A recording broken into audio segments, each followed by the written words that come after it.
നമുക്ക് എല്ലാവർക്കും അറിയാം ഡെൻഡ്രോബിയം ഓർക്കിഡ് പൂക്കണമെന്നുണ്ടെങ്കിൽ നന്നായിട്ട് വളം കൊടുക്കണം. അതേപോലെ തന്നെ ചെറിയ നേരിയ ഒരു വെയിൽ കിട്ടുന്ന ഒരു പ്രദേശത്ത് വേണം പ്ലാന്റ് വെക്കാനായിട്ട്. ഇല്ലെന്നുണ്ടെങ്കിൽ നെറ്റിനടിയിലാണെന്നുണ്ടെങ്കിൽ തന്നെയും ചെറിയ വെയിൽ കിട്ടുന്ന രീതിയിലുള്ള നെറ്റ് അറേഞ്ച് ചെയ്തിട്ട് വേണം ഈ പ്ലാന്റ് അതിനടിയിൽ സൂക്ഷിക്കാനായിട്ട്. ഇതിൻ്റെ പോട്ടി മിക്സ്ചർ സെറ്റ് ചെയ്യുന്ന സമയത്ത് വേറെ ഒരു സാധനം ചേർക്കേണ്ട കാര്യമില്ല. വെറും കരിക്കട്ട, നല്ല മരക്കരി നന്നായിട്ട് ചെറുതായിട്ട് കൊത്തി അരിഞ്ഞ് അതിനകത്ത് വേണം ഈ പ്ലാന്റുകൾ വെക്കാനായിട്ട്. അന്നേരം കാർബൺ കണ്ടൻറ്റ് നന്നായിട്ടുണ്ടെന്നുണ്ടെങ്കിൽ പ്ലാന്റ് നന്നായിട്ട് അതിനകത്ത് വേരോർന്നിറങ്ങുകയും ചെയ്യും. തൊണ്ടൊക്കെ പണ്ട് വെക്കുമായിരുന്നു, പക്ഷേ ഇപ്പം തൊണ്ടിൻ്റെ ഒന്നും ആവശ്യമില്ല. വെറും നല്ല കരിക്കട്ട പൊടിച്ചത് ചെറിയ പീസാക്കി, ഏകദേശം ഒരു 1 ഇഞ്ച് കനത്തിൽ ചെറിയ പീസാക്കിയതിന് ശേഷം ഈ ചട്ടിയിൽ നടുക്കായിട്ട് പ്ലാന്റിനെ വെച്ചതിന് ശേഷം 4 വശത്തും കരിക്കട്ട ഇട്ട് കഴിഞ്ഞാൽ നല്ല ഭംഗിയായിട്ട് ഡെൻഡ്രോബിയം ഓർക്കിഡ് നമുക്ക് സെറ്റ് ചെയ്യാൻ പറ്റും. ഒരുമാതിരിപ്പെട്ട ഓർക്കിഡ് പ്ലാന്റുകൾക്കെല്ലാം നന്നായിട്ട് കരി കൊടുക്കുന്നത് നല്ലതാണ്. ചുടുകട്ടയെക്കാട്ടിലും തൊണ്ടിനെക്കാട്ടിലും ഏറ്റവും നല്ലത് കരിയാണ്. കരിയാകുമ്പോഴത്തേക്ക് കാർബൺ കണ്ടന്റ് ഉണ്ട്, അതുകൊണ്ട് അത് പ്രത്യേകം എടുത്ത് പറഞ്ഞതാണ്. അതുപോലെ തന്നെ വെച്ച് വേര് പിടിക്കുന്നത് വരെ അതിന് പ്രത്യേകിച്ച് വളങ്ങളൊന്നും കൊടുക്കാൻ പാടില്ല. അതിന് ശേഷമായിട്ട് ഒരു മാസമൊക്കെ കഴിഞ്ഞ് 1.5 മാസമൊക്കെ കഴിഞ്ഞതിന് ശേഷം ലൈറ്റായിട്ട് ചാണകവെള്ളം ഒഴിച്ചു കൊടുക്കുക. വെള്ളം സ്പ്രേ ചെയ്ത് കൊടുക്കുക. 2 നേരം വെള്ളം സ്പ്രേ ചെയ്ത് കൊടുക്കുക. രാവിലെയും വൈകുന്നേരവും ഒന്ന് സ്പ്രേ ചെയ്ത് കൊടുക്കുന്നത് നല്ലതാണ്.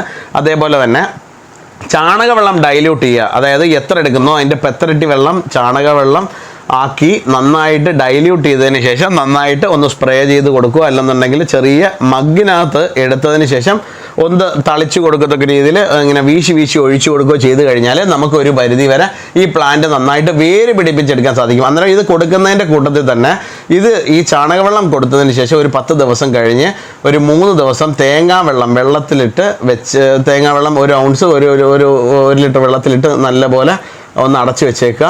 അതിനുശേഷം 3 ദിവസം, അതായത് 72 മണിക്കൂർ കഴിഞ്ഞ് നല്ല നൈട്രജനൊക്കെ ഫോം ആവും. അന്നേരം അതിനുശേഷം ലൈറ്റായിട്ട് ഇതിൽ നിന്ന് എത്ര എടുക്കുന്നോ അതിൻ്റെ 10 ഇരട്ടി വെള്ളം ചേർത്ത് ലൈറ്റായിട്ട് ഒന്നുകൂടെ ഇതേപോലെ തന്നെ സ്പ്രേ ചെയ്ത് കൊടുക്കുന്നത് ഏറ്റവും ഉത്തമം. അത് ലീഫിലുമൊക്കെ വീഴുന്നത് കൊണ്ട് ഏറ്റവും നല്ലതാണ്.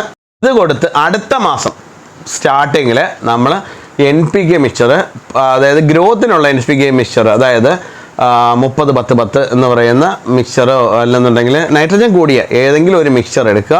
ലൈറ്റായിട്ട് 2 ഗ്രാം 1 ലിറ്റർ വെള്ളത്തിലിട്ട് നല്ല വൃത്തിയാമണ്ണം കലക്കിയതിന് ശേഷം ഒന്ന് സ്പ്രേ ചെയ്ത് കൊടുക്കുക. ഇലയിലും വീഴണം, തണ്ടിലും വീഴത്തക്ക രീതിയിൽ ഒന്ന് സ്പ്രേ ചെയ്ത് കൊടുക്കുക. ഇത് കൊടുത്ത് 10 ദിവസം കഴിഞ്ഞതിന് ശേഷം ഇൻഡോഫിൽ M45 1 ലിറ്റർ വെള്ളത്തിനകത്ത് 1 ടേബിൾ സ്പൂൺ ഇട്ട് നല്ലപോലെ കലക്കിയിട്ട് അതും കൂടി ഒന്ന് സ്പ്രേ ചെയ്ത് കൊടുക്കുക.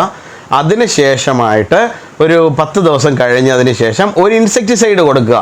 ഇൻസെക്ടിസൈഡിൻ്റെ പ്രത്യേകത എന്താണെന്ന് വെച്ച് കഴിഞ്ഞാൽ കീടങ്ങൾ ഒരുപാട് വരാനായിട്ടുള്ളൊരു സാധ്യതയുണ്ട്. അന്നേരം അത് വരാതിരിക്കാൻ വേണ്ടിയിട്ട് നമുക്ക് 1 ലിറ്റർ വെള്ളത്തിനകത്ത് റീവയോ ടഫ്ഗറോ ഏതെങ്കിലും ഒന്ന് ഒരു 5 മില്ലി 1 ലിറ്റർ വെള്ളത്തിലെടുത്ത് നല്ല വൃത്തിയാവണ്ണം കലക്കിയിട്ട് അതും കൂടി ഒന്ന് സ്പ്രേ ചെയ്ത് കൊടുത്തതിന് ശേഷമായിട്ട് വേണം നമുക്ക് ലൈറ്റായിട്ട് 19 10 ദിവസവും കൂടെ കഴിഞ്ഞ് കൊടുക്കുക. ഇങ്ങനെ നമുക്ക് ഇൻ്റർമീഡിയറ്റ് ആയിട്ട് വളവും മരുന്നും അതേപോലെ തന്നെ ഫംഗിസൈഡും ഇങ്ങനെ മാറിയും തിരിഞ്ഞും കൊടുക്കുന്നത് കൊണ്ട് നമുക്കൊരു പരിധി വരെ ഈ കീടങ്ങളെ നിയന്ത്രിക്കാനും ഫംഗസിനെ ഒഴിവാക്കാനും ചെടിയുടെ ഗ്രോത്തിന് വേണ്ടിയിട്ടും ഇങ്ങനെ മാറിയും തിരിഞ്ഞും കൊടുക്കുന്നത് കൊണ്ട് നമുക്ക് സഹായകമാകും.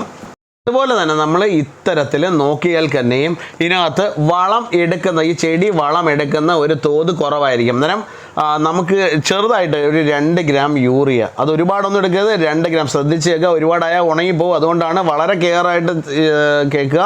2 ഗ്രാം യൂറിയ ഒരു 2 ലിറ്റർ വെള്ളത്തിൽ നന്നായിട്ട് കലക്കുക. അല്ലെന്നുണ്ടെങ്കിൽ നമുക്ക് 1 ലിറ്റർ വെള്ളത്തിനകത്ത് 1 ഗ്രാം യൂറിയ കണക്കാക്കി നന്നായിട്ടൊന്ന് പൊടിച്ച് ചേർത്തതിന് ശേഷം നന്നായിട്ട് ലൈറ്റായിട്ടൊന്ന് കലക്കിയിട്ടൊന്ന് സ്പ്രേ ചെയ്ത് കൊടുക്കുന്നു കഴിഞ്ഞാൽ നമ്മൾ ഇത്രയും ദിവസം കൊടുത്ത വളം അതിനകത്തുനിന്ന് ഒരു 15% 20% ചെടികൾ എടുക്കാറുള്ളൂ.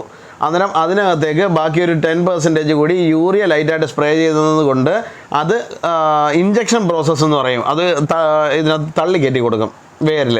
അങ്ങനെയാണ് നമ്മൾ ഈ കാണുന്ന ഓർക്കിഡുകളൊക്കെ ഇത്രത്തോളം നല്ല ഭംഗിയിൽ പൂത്ത് നിൽക്കുന്നത്. അതേപോലെ തന്നെ നമ്മൾ ഓർക്കിഡ് വളർത്തുന്നവരെ ഒരുപാട് അലട്ടുന്ന ഒന്നാണ് ഓർക്കിഡിനകത്ത് വരുന്ന ഒച്ചിൻ്റെ ശല്യം. ഇതിന് നമുക്ക് പ്രതിവിധിയായിട്ട് ഒരു നനഞ്ഞ ചാക്ക്, നനഞ്ഞ ചാക്ക് എടുക്കുക. അതിനകത്തേക്ക് വൈകുന്നേരം ഒരു 5 മണി സമയത്ത് നമുക്ക് ഏതെങ്കിലും ഒരു സൈഡിൽ ഈ ഓർക്കിഡ് ഇരിക്കുന്ന ഭാഗത്ത് കൊണ്ടുപോയി വെച്ചിട്ട് കുറച്ച് അഴുകിയ പച്ചക്കറി വേസ്റ്റുകൾ, അതായത് വീട്ടിൽ തന്നെയുള്ള അഴുകിയ പച്ചക്കറി വേസ്റ്റുകൾ കാണുമല്ലോ, ഈ ക്യാബേജിൻ്റെ തൊലി, അതേപോലെ തന്നെ ക്യാരറ്റ്, ഈ തക്കാളി, അങ്ങനെയുള്ളതൊക്കെ കൂടെ അങ്ങോട്ട് കൊത്തിയരിഞ്ഞ് പഴയ വേസ്റ്റ് അളിഞ്ഞതൊക്കെയാണെന്നുണ്ടെങ്കിൽ ചുമ്മാ ആ ചാക്കിൻ്റെ പുറത്ത് നന്നായിട്ട് ഒന്ന് ഇട്ട് കൊടുക്കുക. ഇല്ല എന്നുണ്ടെങ്കിൽ നമുക്ക് ഇതിന്, അതായത് സ്നെയിൽ റിമൂവറായിട്ട് തന്നെയുള്ള കെമിക്കൽസ് മേടിക്കാൻ കിട്ടും. അന്നേരം അതും ഇതേപോലെ തന്നെ ആക്ട് ചെയ്യും. ഇതിനകത്തേക്ക് വന്ന് അട്രാക്റ്റ് ചെയ്ത്, അതായത് ഈ ഒരു മെഡിസിൻ്റെ പ്രത്യേകത എന്താണെന്ന് വെച്ച് കഴിഞ്ഞാൽ നീല കളറിലുള്ള ചോക്ക് പോലെ കടകളിൽ മേടിക്കാൻ കിട്ടും. അതായത് ഒച്ചിനെ കൊല്ലുന്ന ഒരു കെമിക്കലാണത്. അത് സ്നെയിൽ കില്ലർ എന്നൊക്കെയാണ് ഇതിനെ അറിയപ്പെടുന്നത്. അത് ലൈറ്റായിട്ട് കുറച്ചെടുത്ത് ഏതെങ്കിലും ഭാഗത്ത് വെള്ളം നനയാത്ത സ്ഥലങ്ങളിൽ വെച്ച് കൊടുക്കണം. വെള്ളം നനഞ്ഞാൽ അതിനകത്തുള്ള ക്വാളിറ്റി നഷ്ടപ്പെടും. അതേപോലെ തന്നെ നമ്മൾ നേരത്തെ പറഞ്ഞ മറ്റേ നമ്മുടെ ശാസ്ത്രീയ വശവും അല്ലാതെ ബയോളജിക്കൽ വശമായിട്ടോ നമ്മൾ ചെയ്യുന്നതെന്ന് പറഞ്ഞു കഴിഞ്ഞാൽ ഇത്തരത്തിലുള്ള അഴുകിയ വേസ്റ്റ് പച്ചക്കറികൾ ഇട്ട് അതിനെ എന്താ പറയുക ആകർഷിച്ച് അകത്ത് കൊണ്ടുവരിക. നേരെ ഇഞ്ഞ് അട്രാക്റ്റ് ചെയ്ത് ഇഞ്ഞ് കൊണ്ടുവന്ന് നമുക്കതിനെ എടുത്ത് ഉപ്പ് ലായനിയിലിട്ട് കൊന്നു കളയാം. ഇങ്ങനെയുള്ള 2 മെത്തേഡിലൂടെ നമുക്ക് ഒച്ചിനെ പരമാവധി നമുക്ക് ഒഴിവാക്കാൻ സാധിക്കും. അത് മാത്രമല്ല, ഇതെല്ലാം ചെറിയ വിക്ക് പോലൊക്കെ തോന്നും. കാര്യം നമ്മളിതൊന്നും പഠിച്ച് പറയുന്നതല്ല, എഴുതി തയ്യാറാക്കി പറയുന്നതല്ല. അന്നേരം അതും കൂടെ അതിൻ്റേതായ ഒരു പോരായ്മ വന്നു കഴിഞ്ഞാൽ സദയം ക്ഷമിക്കുക. അതേപോലെ തന്നെ അടുത്തതായിട്ട് നമ്മൾ പറയുന്നത് പറഞ്ഞാൽ തൈകൾ ഉണ്ടാക്കുന്ന രീതി. അതിൻ്റെ സൈഡിൽ നിന്ന് പൊട്ടിക്കിളിച്ച് വരുന്ന ചെറിയ സക്കർ പോലെ വരുന്ന തൈകളെ ഇളക്കി മാറ്റി വെച്ച് നമുക്ക് പുതിയ തൈകളെ ഉണ്ടാക്കാം.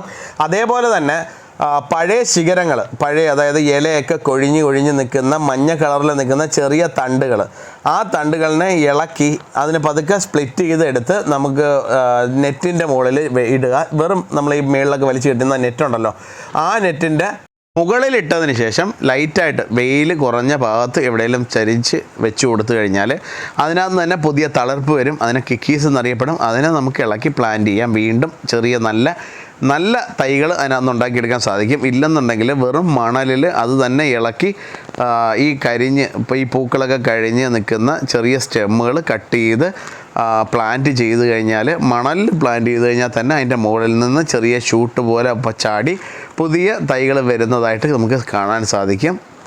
അതിൻ്റെ ടോപ്പ് ചെറുതായിട്ടൊന്ന് കട്ട് ചെയ്ത് വിടുകയും കൂടെ വേണം.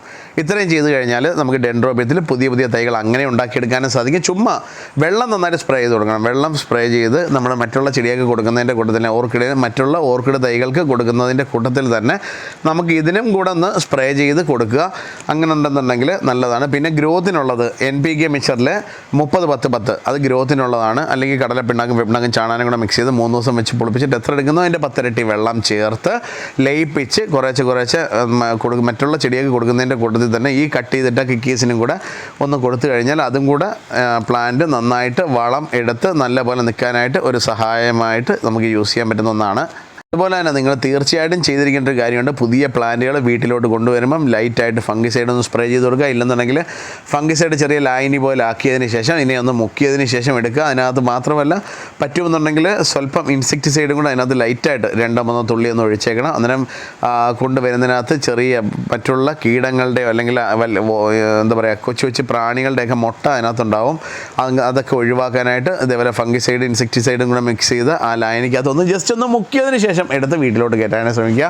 ഇത് അവിടെ ഒരുപാട് കീടങ്ങൾ അഥവാ ഉണ്ടെങ്കിൽ അതിനകത്ത് ഹസ്കിനകത്തോ അല്ലെന്നുണ്ടെങ്കിൽ കരിക്കട്ടയ്ക്കകത്തൊക്കെ ഉണ്ടെന്നുണ്ടെങ്കിൽ അത് മാറാനായിട്ട് നമുക്കത് പ്രയോജനപ്പെടുത്തിയെടുക്കാൻ സാധിക്കും. ഇത് നിങ്ങൾക്കൊരു ടിപ്പായിട്ടിരിക്കട്ടെ. അന്നേരം ഇത്രയൊക്കെ ചെയ്തു കഴിഞ്ഞാൽ നമുക്ക് ഒരു പരിധി വരെ നമ്മളെ ഓർക്കിഡ്സിനെ നന്നായിട്ട് ഫ്ലവർ ചെയ്യിക്കാനും അതേപോലെ തന്നെ ഗ്രോത്ത് കിട്ടാനും, അതായത് പച്ചപ്പ് കൂടുതൽ കിട്ടാനായിട്ടൊക്കെ നമുക്കിത് സഹായമാവും. അന്നേരം ഇത്രയും ഒക്കെയാണ് നമുക്ക് ഡെൻഡ്രോബിയത്തിനെ പറ്റി പറയാനുള്ളത്. അതേപോലെ തന്നെ നിങ്ങളും വീട്ടിലൊന്ന് ട്രൈ ചെയ്ത് നോക്കുക. അതേപോലെ തന്നെ നിങ്ങൾക്ക് എന്തെങ്കിലുമൊക്കെ അഡീഷണൽ ആയിട്ട് പറയാനുണ്ടെന്നുണ്ടെങ്കിൽ കമൻറ്റ് രൂപേണ നമ്മളെ കമൻറ്റ് ബോക്സിൽ എഴുതി അറിയിക്കുക. ഇതിപ്പം കൊണ്ടുവന്നേക്കുന്ന നമ്മളെ എക്സിബിഷനിൽ കൊണ്ടുവന്ന് വെച്ചേക്കുന്ന കുറച്ച് പ്ലാന്റുകളാണ്. അന്നേരം ഞാൻ പെട്ടെന്നൊരു വീഡിയോ ചെയ്തിട്ടതാണ്. അന്നേരം നിങ്ങൾ വരുമ്പോൾ ചിലപ്പം പറയാൻ പറ്റില്ല. ഇതൊക്കെ ആദ്യമേ നല്ല വെറൈറ്റികൾ ആദ്യമേ എടുത്തുകൊണ്ട് ആളുകൾ പോകും. അന്നേരം അതും കൂടെ ഒന്ന് എടുത്ത് പറഞ്ഞതാണ്. അന്നേരം ഈ വീഡിയോ നിങ്ങൾക്ക് ഏവർക്കും ഇഷ്ടപ്പെട്ട് കാണുമെന്ന് വിശ്വസിക്കുന്നു. അന്നേരം നിങ്ങളുടെ വിലപ്പെട്ട നിർദ്ദേശങ്ങളൊക്കെ കമൻറ്റിൽ അറിയിക്കുക. അതേപോലെ തന്നെ കൊല്ലത്ത് നമ്മൾ ആശ്രമം മൈതാനത്ത് നമ്മളൊരു എക്സിബിഷൻ സ്റ്റാർട്ട് ചെയ്ത വിവരം അറിഞ്ഞു കാണുമല്ലോ. ഏകദേശം ഇനി ഒരു 55 ദിവസത്തെ എക്സിബിഷനാണ്. കൊല്ലം ആശ്രാമം മൈതാനത്താണ് എക്സിബിഷൻ. അന്നേരം നിങ്ങളൊക്കെ അഥവാ കൊല്ലത്ത് വഴിയൊക്കെ പോവുകയാണെന്നുണ്ടെങ്കിൽ ജസ്റ്റ് ഒന്ന് കയറി എക്സിബിഷനൊക്കെ ഒന്ന് കണ്ട് പ്ലാന്റൊക്കെ ഒന്ന് കണ്ട് പോവുക. ഓക്കെ, അത് മാത്രമല്ല നമ്മൾ ഏകദേശം 50,000 സബ്സ്ക്രൈബേഴ്സിനോട് അടുക്കുന്നു. അന്നേരം എല്ലാവരും ഇത്രയും നാളും നിങ്ങൾ ഒരുപാട് സ്നേഹവും സഹകരണവും അതേപോലെ തന്നെ നിങ്ങളെ സപ്പോർട്ടും ഒക്കെ ഞങ്ങൾക്കുണ്ടായിരുന്നു. അന്നേരം ഇനിയും അതുപോലെ ഞങ്ങൾക്ക് വീണ്ടും സപ്പോർട്ട് തരണം എന്ന് പറയുന്നു. അതേപോലെ ഇതിലും നല്ലൊരു വീഡിയോ ആയിട്ട് നാളെ കാണുമ്പോൾ എല്ലാവർക്കും ശുഭദിനം നേരുന്നു.